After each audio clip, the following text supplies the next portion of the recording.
여러분, 사람은 누구나 이런 질문을 하면서 살아가야 합니다.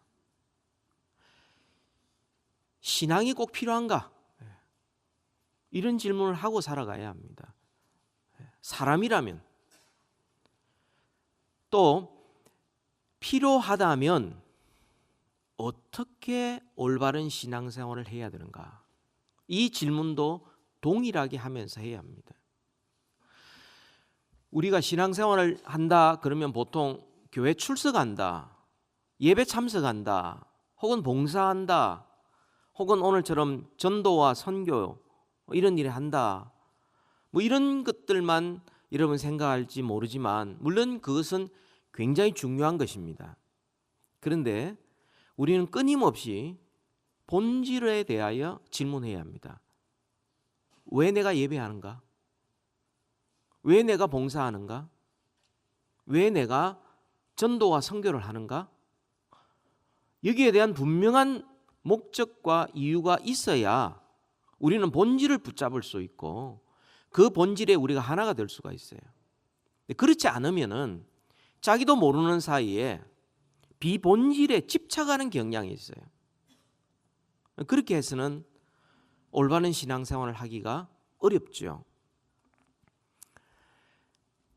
많은 사람들이 신앙을 가지냐 가지지 않아야 했냐, 왜 가져야 되느냐, 어떻게 하는 것이 올바른 신앙생활이냐라고 질문하는 것처럼 우리 그리스도인들도 이미 구원받은 사람들도 이런 질문하면서 살아야 합니다.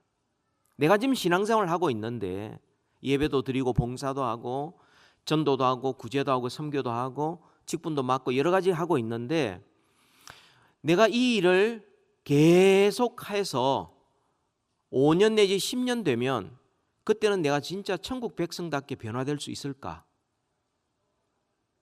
이거 질문하셔야 됩니다. 이대로 계속 내가 이 일만 계속 반복하면 내가 천국 백성답게 예수 그리스도를 닮은 자답게 그렇게 변화될 수 있을까? 혹시 형식적인 데만 너무 집착하다가 내용은 빠져버리고 그리고 형식에 너무 익숙해져서 그냥 신앙생활은 주일날 되면 교회 다녀오고 예배드리면 예배 드려주고 그 다음에 교회 행사에 손이 되면 도와주고 직분 맡았으니까 그게 충성하고 이런 식으로 나는 신앙생활을 잘하고 있다. 여러분, 자칫 잘못하면 그냥 형식적인 신앙생활을 하면서 스스로 만족할 수가 있습니다. 우리는 우리의 신앙생활에 대한 좀 본질을 우리가 늘 물어야 되겠고요. 과연 내가 그리스도인으로서 내가 그리스도를 닮은 인격으로 그리고 그의 삶의 목표로 예수 그리스도께서 사셨던 그 생활 방식으로 내가 점점 변화하고 있는가 우리가 질문을 해야 합니다. 이 상태로 계속 가서 우리가 마지막 날 주님 앞에 섰을 때 주님으로부터 어떤 평가를 받을지 그것도 우리가 늘 우리 자신을 성찰해야 되는 것이죠. 자기를 살펴야 합니다. 하고 있는 일에 대해서도 본질을 물어야 되고 그래서 우리가 그 근본 목적과 이유와 의미를 우리가 찾아가야 신앙생활을 하고 봉사하고 선교 구제하는데 지치지 않지. 자칫 잘못하면은 똑같은 걸 계속 몇 년째 반복하다가 지쳐서 나가 떨어지고 신앙생활을 해도 별 수 없다, 힘들다 이렇게만 생각할 수가 있는 것입니다. 오늘은 이 말씀을 통해서요, 아버지께서 나를 보내신 것 같이 이것을 우리 같이 살펴보면서 우리의 신앙의 근본 목적과 의미 또 어떻게 하면 올바른 신앙생활을 할 수 있는지 우리 같이 한번 살펴보기를 소원합니다. 오늘 본문은 첫 번째 부활절날 일어난 사건입니다. 예수님께서 새벽에 부활하시고 난 다음 그날 저녁에 제자들이 모여 있습니다. 그 장소가 어디냐면 3일 전에 그들이 모여서 주님과 함께 만찬하였던 바로 그 장소에 모여 있는데 그들의 모습이 두려움에 떨고 있습니다. 문을 꼭꼭 걸어 잠그고 있습니다. 두려움에 떨고 있었던 겁니다. 유대인들 때문에 혹시 그들이 다시 찾아오지 않을까? 로마 병사들이 예수를 십자가에 못 박았는데 우리의 선생을 못 박았으니까 제자들도 잡으러 오지 않을까? 또 베드로와 또 그 엠마오로 가는 두 제자를 통해 예수님께서 부활했다는 소식을 들었는데 그 소식을 듣고 유대인들이 찾아와서 입막음을 하지 않을까? 뭐 여러 가지 미래에 대한 불확실성 때문에 그들은 문을 걸어 잠그고 두려움 가운데 있었던 겁니다. 문이 꼭꼭 걸어 잠그는 그 상태에서 부활의 몸을 가지신 주님께서 갑자기 방 중앙에 서셨습니다. 그리고 그들에게 주신 말씀이 있어요. 오늘 이 말씀을 우리가 살펴볼 텐데요. 주님께서 그들에게 주신 이 말씀, 오늘날 우리에게는 어떤 메시지라 우리에게 들려지는지, 우리에게 어떤 말씀으로 우리에게 주어지는지 우리 같이 한번 살펴보려고 합니다. 주님께서 부활하시고 난 다음에 제일 처음 주신 두 마디가 있습니다. 그 첫 번째가 너희에게 평강이 있을지어다. 두 번째, 나도 너희를 보내노라. 이 두 말씀을 하셨습니다. 먼저 우리가 살펴볼 것이 너희에게 평강이 있을지어다. 19절과 21절에 똑같은 말을 반복하고 있습니다. 너희에게 평강이 있을지어다.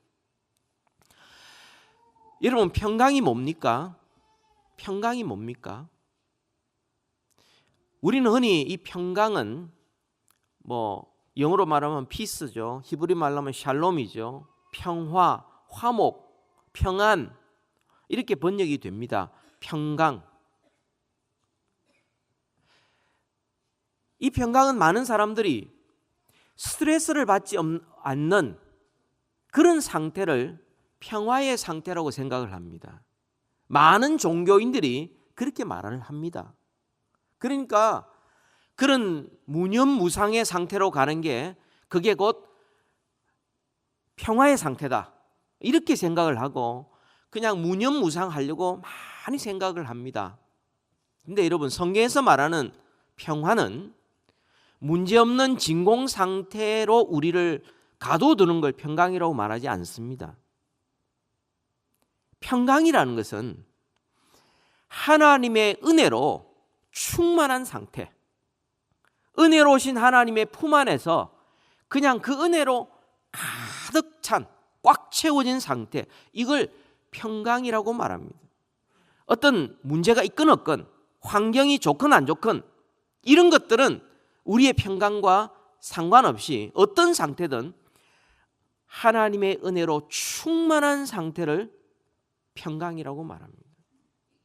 여러분, 바로 그 전에 20절에 보면 예수님의 부활한 모습을 보고는 제자들이 기뻐했다고 그랬습니다. 그죠? 기쁨이라는 것도 어떤 경우는 왔다 갔다 할 수 있어요. 감정입니다. 사람들이 흔히 말하는 평강도 왔다 갔다 하는 겁니다. 그들이 여전히 두려워하고 주님 만났던 살 때문에 기뻐했지만 주님은 그들에게 너희에게 평강이 있을지어다 그렇게 말씀을 합니다. 주님은 유대인들을 없애지 않았습니다. 로마 제국을 멸망시키지 않았습니다. 그들을 다른 어떤 문제없는 곳으로 갑자기 이동시키지 않았습니다. 그들을 위해서 군대를 파견하지도 않았습니다. 여전히 문 밖에는 불확실성과 죽음의 위협과 의심과 절망이 주위에 가득 차 있는 그런 상태에 주님께서 말씀합니다. 너희에게 평강이 있을지어다. 이것은요, 평강이라는 것은 사람이 줄 수 있는 거 아니고 환경이 갖다 주는 게 아니고 하나님의 은혜로 충만할 때에 비로소 평강이 우리에게 주어질 수 있는 겁니다. 여러분, 재정적인 문제 때문에 밤낮 고민하고 있다가 그 문제가 풀리면 평화로울 것 같습니까? 몸이 아팠는데 그 문제만 해결되면 마음의 평안이 찾아올 것 같습니까? 또 다른 문제가 왔을 때는 평안이 찾아왔던 그 평안이 온데간데 없어지고 또다시 괴롭고 두렵고 의심이 생기고 절망 가운데 빠질 수밖에 없는, 그건 진정한 평강이 아닙니다. 평강이 뭐라고요? 하나님의 은혜로 충만한 상태, 그러면 환경이 문제가 아닙니다. 사람이 문제가 아닙니다. 은혜로 충만하는 거예요. 그래서 은혜와 평강은 항상 같이 가는 겁니다. 여러분이 서신서를 읽어보면, 신약 성경 읽어보면 그리스도 예수 안에서 너희에게 은혜와 무엇이 있어요? 평강이 있을지어다. 은혜와 평강은 항상 같이 가는 것입니다.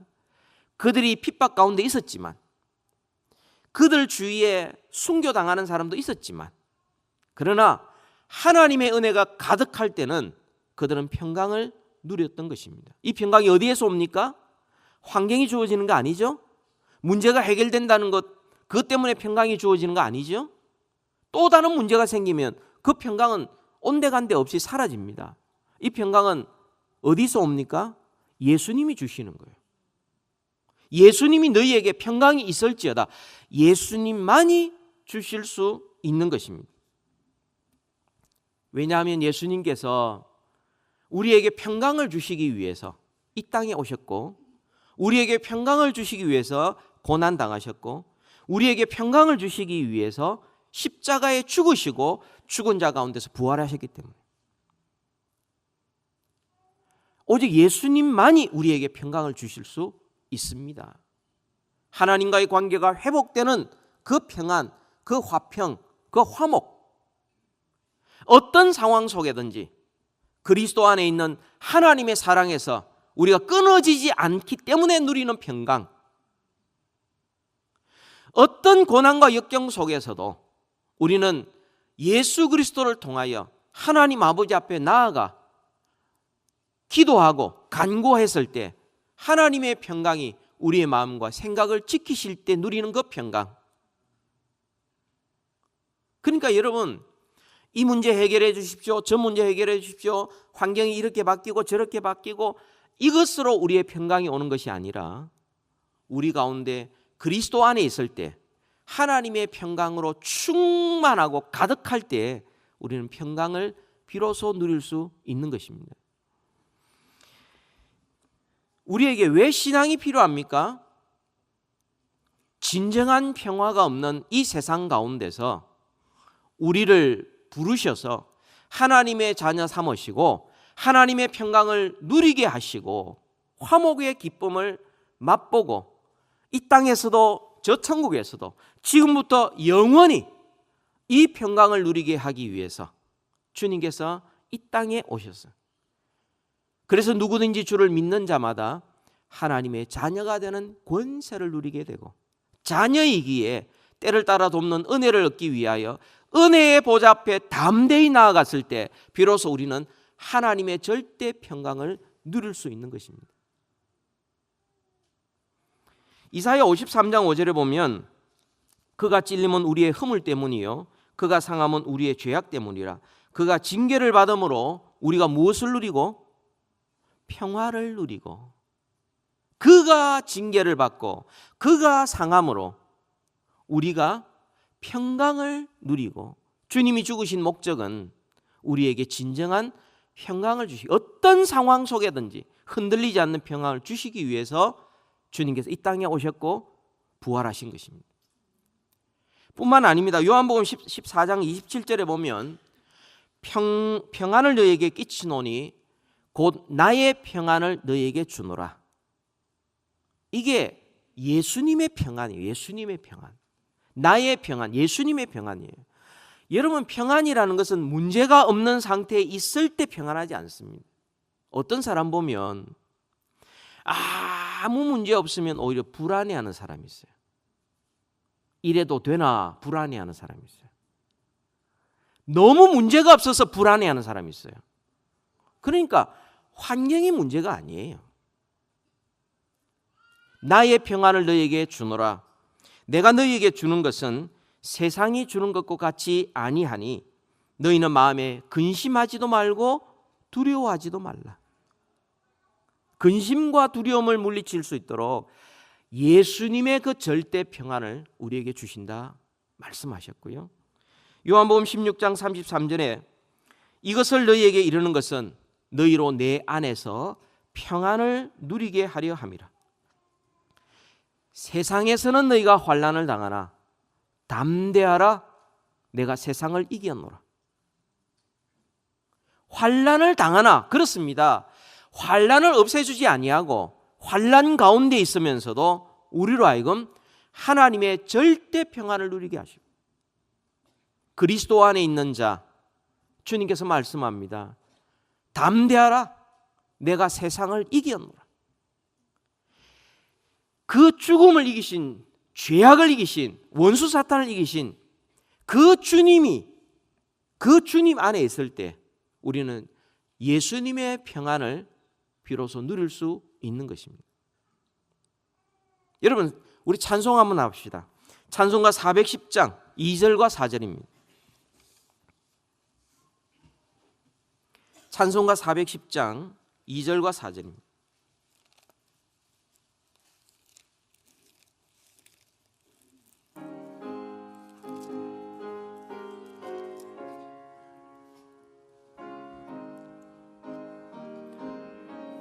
주 십자가 지심으로, 주 십자가 지심으로 날 구원해 주셨으며, 주 예수님 고난 받아 나 평화 누리로다.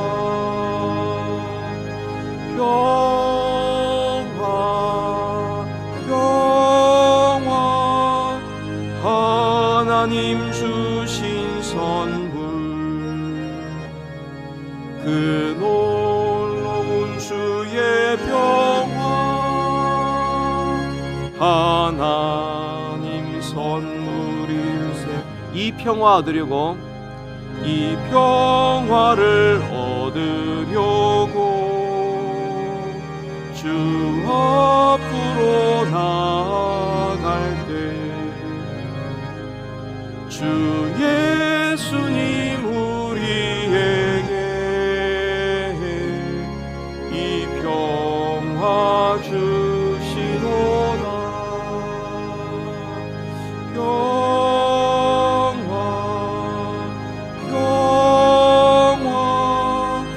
하나님 주신 선물, 그 놀라운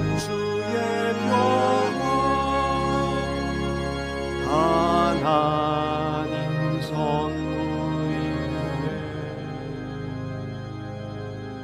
환경과 문제와 사람과 이런 것들로 인하여 여러분 평강을 잃어버리고 평강 찾았다가 또 없어졌다가 왔다 갔다 하지 마시고, 어떤 환경 속에든지 예수 그리스도 안에 있으므로 하나님의 은혜가 충만하심으로 참된 평강 누리시기를 우리 주님의 이름으로 축복합니다. 두 번째, 주님께서 부활하시고 난 두 번째 주신 말씀이 너희를 보내노라, 나도 너희를 보내노라입니다.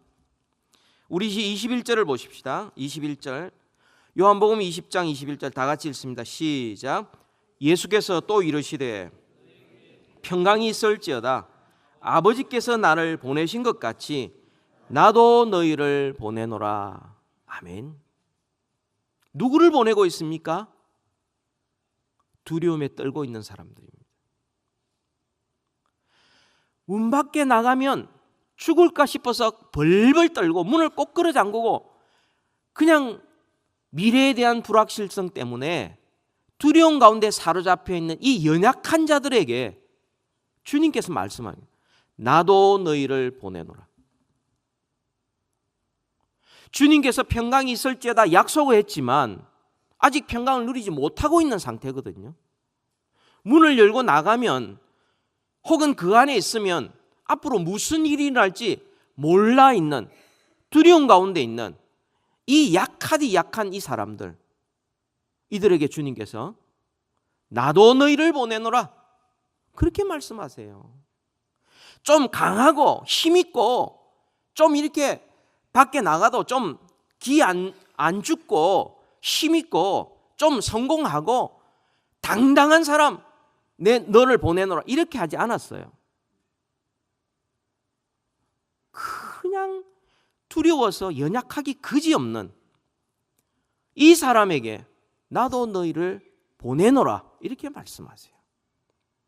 여러분, 우리가 신앙생활의 본질을 자꾸 질문해야 되는 것이 바로 이것입니다. 우리는 생각하기를 내가 강해지고 내가 성공하고 내가 재능이 있고 내가 뭔가 능력이 있으면 하나님이 나를 더 많이 쓰실 거라고 생각하지만 하나님은 그런 사람 통하여 영광받지 아니하십니다. 이상하지요? 이상하지요? 왜 그렇습니까? 예수님께서 그렇게 이 땅에 오셨기 때문입니다. 지금 이들은, 제자들은 여전히 두려운 가운데, 연약한 가운데 있습니다. 단 한 가지 차이점이 있다면 그들이 예수님을 만났다는 사실밖에는 없습니다. 이것밖에 없어요. 주님께서도 이들을 보내실 때 마태복음 10장 16절에 보면 보라 내가 너희를 보냄이 양을 이리 가운데로 보냄과 같도다 이렇게 말씀합니다. 이리라는 것은 여러분 아시죠? 늑대입니다. 늑대. 야생. 늑대 한 마리가 어떻게 세상을 바꾸는지 여러분 그런 다큐멘터리 굉장히 많거든요. 늑대들이 우글우글대고요. 정말 시체도 먹기도 하고 자기가 살기 위해서 죽이기도 하고 그냥 완전히 야생. 본능만 남아있고 다른 사람이 아니죠. 다른 피조물이 죽든지 상관없이 자기를 생존을 위해서 살아남기 위해서 그런 늑대 틈들이 있는 이 세상 우리를 어떻게 보내셨냐면 양과 같이 보내셨어요. 이분은 신앙생활을 올바로 하기 위해서는 이 세상도 알아야 되지만 우리도 알아야 됩니다. 이 세상은 이리떼가 우글거리는 세상이고 우리는 양이다. 양. 양이 무슨 무기가 있습니까? 능력이 있습니까? 힘이 있습니까? 그런데 주님께서 우리에게 말씀하시기를 내가 너희를 보냄이 양을 이리떼에게 보낸 것 같이 내가 너희를 세상에 보낸다라고 말씀하셨어요. 우리가 늘 기도하는 것이 하나님 저를 좀 강하게 해주시고 능력 있게 해주시고 돈 벌게 해주시고 성공하게 해주시고 힘 있게 해주시고 남들 앞에 좀 떳떳하게 나아가게 해주십시오 라고 이야기하지만 주님의 뜻은 그것이 아니었어요. 하늘 보좌 버리시고 이 땅에 오셨을 때 아버지께서 나를 보내신 것 같이 어떻게 보내셨어요? 말구유로 보내셨어요. 어린 아기로 보내셨어요. 왕궁에서 왕자로, 아니 로마 제국의 왕자로서, 왕으로서 그렇게 보내시지 않으셨습니다. 그리고는 오셔서 고난 당하시고 수치를 당하시고 억울한 일 당하시고 모욕을 당하시고 잡히면 잡히시고 때리면 맞으시고 침뱉으면 침뱉음을 당하는 그런 모습으로 이 땅에 오셨고 그런데 그분께서 세상을 이기셨어요. 겟세마네 동산에서 주님께서 기도하셨을 때 힘없이 잡혀가는 그 모습을 보고 베드로가 옆에 있는 제사장의 종 말고의 칼을 뽑아서 귀를 잘랐어요. 주님이 어떻게 했습니까? 칼을 집어넣으라는 거예요. 지금이라도 내가 12군령 더 되는 천군 천사를 다 동원해서 나의 능력을 과시할 수 없을 줄 아느냐? 지금 이들을 싹쓸이 할 수 없을 줄 아느냐? 그렇다면 하나님의 뜻은 어떻게 이루어지느냐? 그러니까 우리가 신앙생활을 종종 자꾸만 십자군 전쟁으로 생각하는 거예요. 부닥쳐서 이기고 밟고 올라서야 내가 능력 있다는 거, 내가 더 똑똑하다는 거, 내가 더 잘났다는 걸 보여줘야 하나님이 영광을 받으신다고 생각하는데 성경은 그렇게 말씀하고 있지 않습니다. 오히려 나를 부인하고 나의 십자가를 지고 연약해지고 낮아지고 손해보고 억울한 일을 당할 때에 오히려 하나님이 영광을 받으신다 이렇게 말씀하세요. 괴롭죠? 답답해지죠? 하나님께서는 우리에게 말씀합니다. 세상을 이기기 위해서 내가 더 강해져야 된다. 내가 더 높아져야 된다. 내가 더 능력이 있어야 된다. 그는 세상과 똑같아지는 것이다. 그것이 아니라는 거예요. 손해보고 연약해지고. 여러분 고린도후서 1장에 보면 너희들을 부르심을 보라. 하나님께서 어떤 사람을 부르셨느냐? 약한 자를 들어 강한 자를 부끄럽게 하시고, 낮은 자를 들어 높은 자를 부끄럽게 하시고, 지혜 없는 자를 들어 지혜 있는 자를 부끄럽게 하시는 것이 하나님의 부르심이요, 이게 하나님의 뜻이다, 이렇게 말씀하잖아요.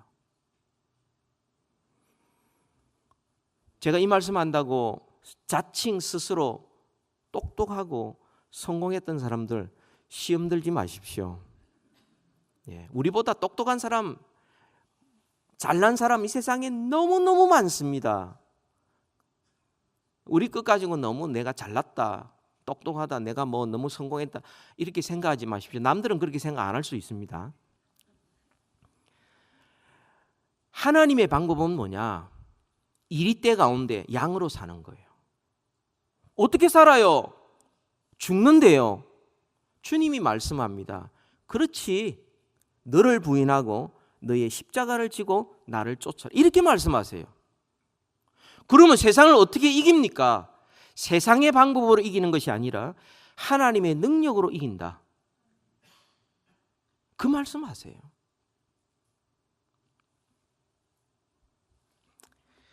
22절 보세요. 22절. 우리 힘으로는 세상을 이길 수 없습니다. 22절 다 같이 읽습니다. 시작. 이 말씀을 하시고 그들을 향하사 숨을 내쉬며 이르시되 성령을 받으라. 우리 힘이 아닌 성령의 능력으로 세상을 이길 수 있다라고 말씀을 합니다. 우리가 종종 교회가, 신자가 하나님의 영광을 가리는 일이 일어나게 되는데, 그 일이 보통의 경우 사람이 하는 능력 가지고 그 일을 해두고 그 다음에는 그것이 하나님이 하셨다고 이야기했을 때 세상 사람이 볼 때는 별거 아닌 거예요. 사실은 얼마나 모였다? 별거 아닌 거예요. 건축을 어떻게 했다? 별거 아닌 거예요. 예? 뭐 내가 어떤 뭐 문제가 해결됐다? 별거 아닌 거예요. 그런데 세상 사람들이 충격받는 게 뭐냐면 인간이 할 수 없는 그런 방법으로 일이 진행될 때에 세상이 감당이 안 되는 거예요. 여러분, 숨을 내쉬며 성령을 받으라 하셨을 때 이 숨을 내쉬며 이 모습이 천지를 창조하실 때의 주님의 모습입니다.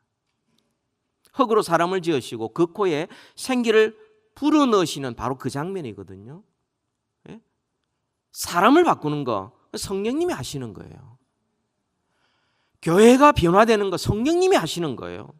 내가 열심히 하고 내가 재능이 있고 내가 은사가 있고 내가 뭐 그것으로 변하는 것이 아니라 오직 성령의 능력으로만 변화될 수가 있는 거예요. 마태복음 28장 18절에 20절을 보면 예수께서 이르시되 하늘과 땅의 모든 권세를 주님이 가지셨다고 그래요. 그리고 너희는 가라는 거예요. 가라.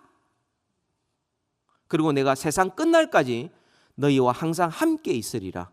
주님께서 말씀하셨어요. 우리는 약해도 가면 하늘과 땅의 권세를 가진 주님께서 함께 하시는 거예요. 주님이 인도하시고 보호하시고 역사하시겠다는 거예요. 주님이 일하시겠다는 거예요. 사도행전 2장 8절에도 오직 성령이 너희에게 임하시면, 성령이 임하시면 너희가 권능을 받고, 우리의 권능 아니에요. 우리의 재능과 능력 아닙니다. 성령의 권능을 받고 예루살렘과 온 유대와 사마리아 땅끝까지 이르러 예수 그리스도의 증인이 될 것이다. 여러분, 우리 신앙생활의 그 모습의 모델, 기준, 이것은 삼위일체 하나님입니다. 우리 아버지, 하늘에 계신 우리 아버지 어떤 분입니까? 죄인들을 부르셔서, 그죠? 죄인들을 세상으로 보내시는 분이세요. 예수 그리스도는 어떤 분입니까? 보내심을 받아 이 땅에 오셔서 또한 우리를 이 세상으로 보내시는 분이세요. 그렇죠? 성령님은 어떤 분입니까? 성부 하나님 성자 예수님이 보내셔서 보냄을 받아 이 땅에 오셔서, 그죠? 그리고 우리를 깨우치셔서 우리로 하여금 성령이 임하시면 권능을 받고 해서 우리를 세상으로 보내도록 우리를 도우시는 분이 성령님이세요. 그러니까 우리 신앙생활은 부름을 받아 보내심의 사명을 감당하는, 소명과 사명을 감당하는 것이죠. 교회도 마찬가지입니다. 모이는 교회, 그리고 흩어지는 교회예요. 주일날 모여서 주중에 흩어지는 교회예요. 모여서 하는 게 뭡니까? 예배, 교육, 친교예요. 흩어져서 하는 게 뭡니까? 전도와 구제와 선교입니다. 그렇죠? 그럼 우리 신앙생활 어떻게 해야 됩니까? 우리 신앙생활은 교회에서만의 신앙생활이 전부가 아니죠. 똑같은 신앙생활, 똑같은 내용으로, 똑같은 방법으로 가정과 그리고 직장으로, 이웃으로 나아가야 하는 것입니다. 이게 신앙생활이에요. 이게 올바른 신앙생활이라고 말씀을 합니다. 만약에 우리가 이 보냄받은 사명에 충실하지 않다면 어떤 일이 벌어질까요? 23절 보세요. 같이 읽습니다. 시작. 너희가 누구의 죄든지 사하면 사해질 것이요 누구의 죄든지 그대로 두면 그대로 있으리라 하시니라. 무슨 말씀이죠? 우리가 복음을 전파하지 않으면 사람들이 회개하지 않게 됩니다. 그러면 죄 용서함을 받지 못하게 돼요. 그러면 죄가 그대로 있게 되는 것입니다. 이것은 교회의 권징을 포함한 교회의 선교의 사명을 말씀하고 있는 것입니다. 여러분, 제자들은 이 주님의 약속만 믿고 나아갔습니다. 그리고 사명을 다했습니다. 그들은 그 사명을 감당할 때에 그리스도의 평강을 누렸습니다. 감옥에서든 길가에서든 핍박 중에서도 평강을 누렸습니다. 그리고 성령의 도우심으로 그들은 이 사명을 끝까지 감당했습니다. 감옥에 있을지라도 그들은 평강을 누렸고요. 사방으로 우기삼을 당해도 그들은 낙심하지 않았습니다. 그 사람은 점점 후패해 갔지만 그들의 속사람은 날로 새로워졌습니다. 그 사도들이 전했던 그 복음이 점점 시대와 장소를 뛰어넘어, 문화를 뛰어넘어 오늘날 우리에게까지 전달이 된 것입니다. 한국의 언더우드 4세까지 지금 집안이 선교를 하더라고요. 그죠? 그 꽉 막힌 조선 말기에 오셔서 그곳에 복음을 전했을 때 그들에게 성령님이 함께 하셔서 그 모든 사명을 감당하고 지금 우리 대한민국이 이렇게 되었고요. 지금도 복음을 전하는 나라로, 민족으로 바뀌게 되었고요. 이것이 오늘날 우리에게까지 이어졌어요. 우리 어떻게 해야겠습니까? 우리도 계속해서 이어서 해야 되지 않겠습니까? 예수님을 닮은 신앙은 어떤 모습이냐? 예수님의 인격을 담고 예수님이 하셨던 그 일을 계속해서 이 땅에 이어가는 사람, 이게 바로 바른 신앙생활이죠. 근데 어떤 경우로 보면 열심히는 하고 혹은 열심히 하지도 않고 그러면서 나름대로 자기는 신앙생활을 잘하고 있다고 생각하지만 그 기준은 뭐냐면 예수님을 얼마나 닮았느냐, 예수님이 하시는 일들을 얼마나 이어서 하느냐, 그게 기준이지요. 여러분, 오늘 주님께서 우리에게 주신 말씀, 두 말씀이 있습니다. 너희에게 평강이 있을지어다. 그리고 두 번째, 나도 너희를 보내노라. 우리의 힘이 아닌 성령의 도우심으로 땅과 하늘의 권세를 가신 그 주님의 권세로 우리는 이 사명을 끝까지 감당해야 하겠습니다. 저는 여러분, 우리 교회 성도들을 생각하고 또 우리 교회를 생각할 때마다 두 가지의 기도 제목이 있습니다. 첫 번째 기도 제목이 뭐냐면 아까 우리 교회가 앞으로 우리 재정의 3분의 1, 33%까지 구제와 선교에 사용하는 것입니다. 그리고 3분의 1은 교육에 사용하는 겁니다. 그리고 3분의 1은 교회의 필요, 여러 가지 필요, 위해서 사용하는 것입니다. 그래서 19.9% 처음 시작할 때 뭐 4, 6% 이렇게 시작해서 지금 아주 우리의 목표대로 지금 잘 이렇게 앞으로 나아가고 있습니다. 그것이 저의 첫 번째 기도 제목이고요. 두 번째 제목이 있습니다. 그것은 우리 교회 성도들이 한 가문이 한 선교사를 후원하는 것입니다. 조부, 부모, 손자, 손녀, 안 되면 정손자까지 한 가문이 힘을 합하면 우리 한 선교사님 후원할 수 있습니다.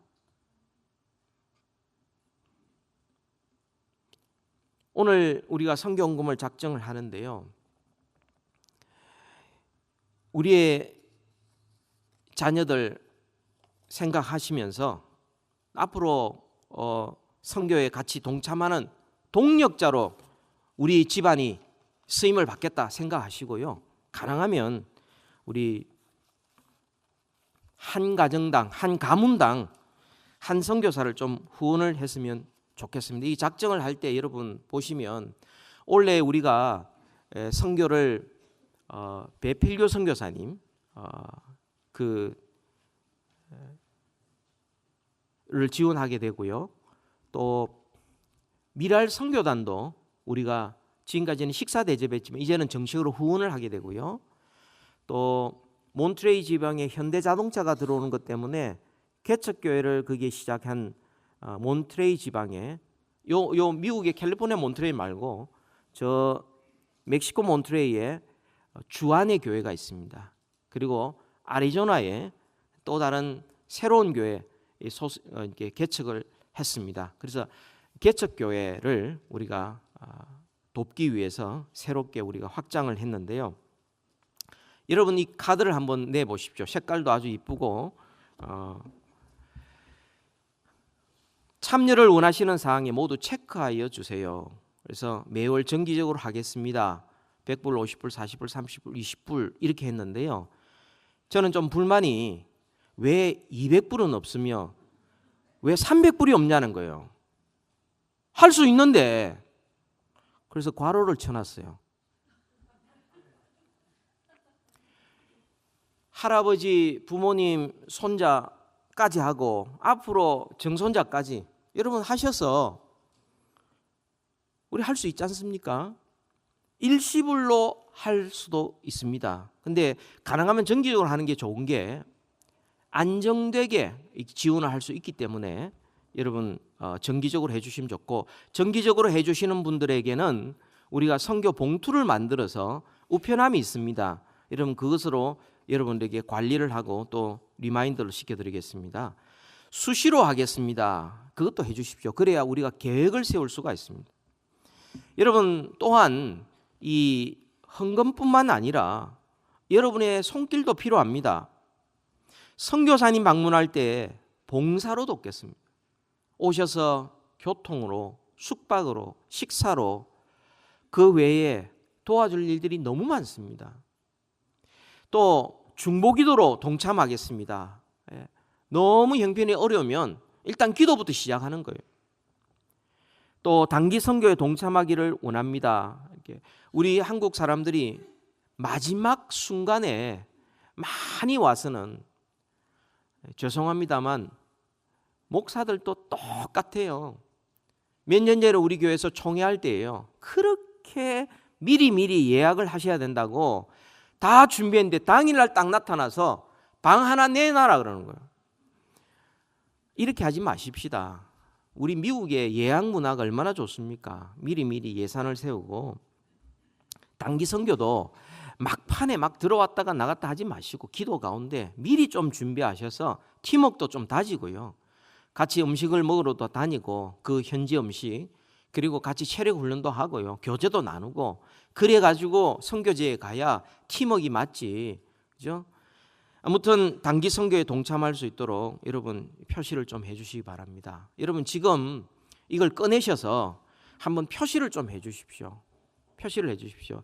오늘 다 못하시면 다음에 추가하시면 되는 겁니다. 오늘 기도부터 시작하시도록 한 분도 빠짐없이 기도는 하실 수 있지 않습니까? 돈 드는 거 아닌데. 여튼 이게 만약에 저한테 주어지는 거라면 저는 부끄러워서 이 말을 못합니다. 근데 이것은요, 주님이 우리에게 하라고 하신 거예요. 또 하나님께서 나도 너희를 보내노라 하신 그 사명에 우리가 순종하면서 하는 겁니다. 표시하셨어요. 지금 곧 우리가 헌금할 때에 이것도 같이 봉헌을 해 주시기를 바랍니다. 봉헌이라는 게 돈만 하는 것이 아니죠. 같이 좀 하십시다. 우리 시간 같이 한번 기도하기를 원합니다. 하나님 아버지께서 나를 보내신 것 같이 나도 너희를 보내노라 주님이 말씀하셨습니다. 이 땅에 어린 아기로 오셨고 이 땅에 고난당하시고 죽으시러 오신 주님께서 또한 하나님의 능력으로 죽은 자 가운데서 부활하심으로 세상을 이기시고 죄를 이기시고 원수 사탄을 이기셨는데 하나님 저희들에게도 동일하게 주님께서 우리를 세상으로 보내신다 하셨습니다. 하나님 아버지, 우리의 삶이 고달프고 이민 생활이 힘이 들어도 하나님 우리가 사는 목적을 잊어버리지 말게 하시고 신앙생활의 본질에 충실하게 하여 주시옵소서. 이 시간 주님, 우리 교회가 1년 동안 선교를 계획하고 또 추진하려고 합니다. 아버지 하나님, 사람들도 붙여주시고 물질도 붙여주시고 우리에게 참 열정도 허락하여 주셔서 하나님의 사명을 끝까지 감당하게 하여 주셔서 주님 다시 오실 그때에 착하고 충성된 종으로 칭찬받게 하여 주시옵소서. 아버지 하나님, 선교를 감당할 때에 우리 교회에 하나님 어려움이 없게 하여 주옵시며 온 교회 모든 성도들이 하나님 이 선교에 동참할 수 있게 하여 주옵시고 특별히 가정마다 주의 은혜를 베풀어 주셔서 하나님이 믿음에 굳게 서게 하시고 물질의 복을 허락하여 주셔서 한 가문이 한 선교사를 책임질 수 있는 하나님이여 그러한 가문들, 믿음의 가문들 되게 하여 주옵소서. 예수님 이름으로 기도하옵나이다. 아멘.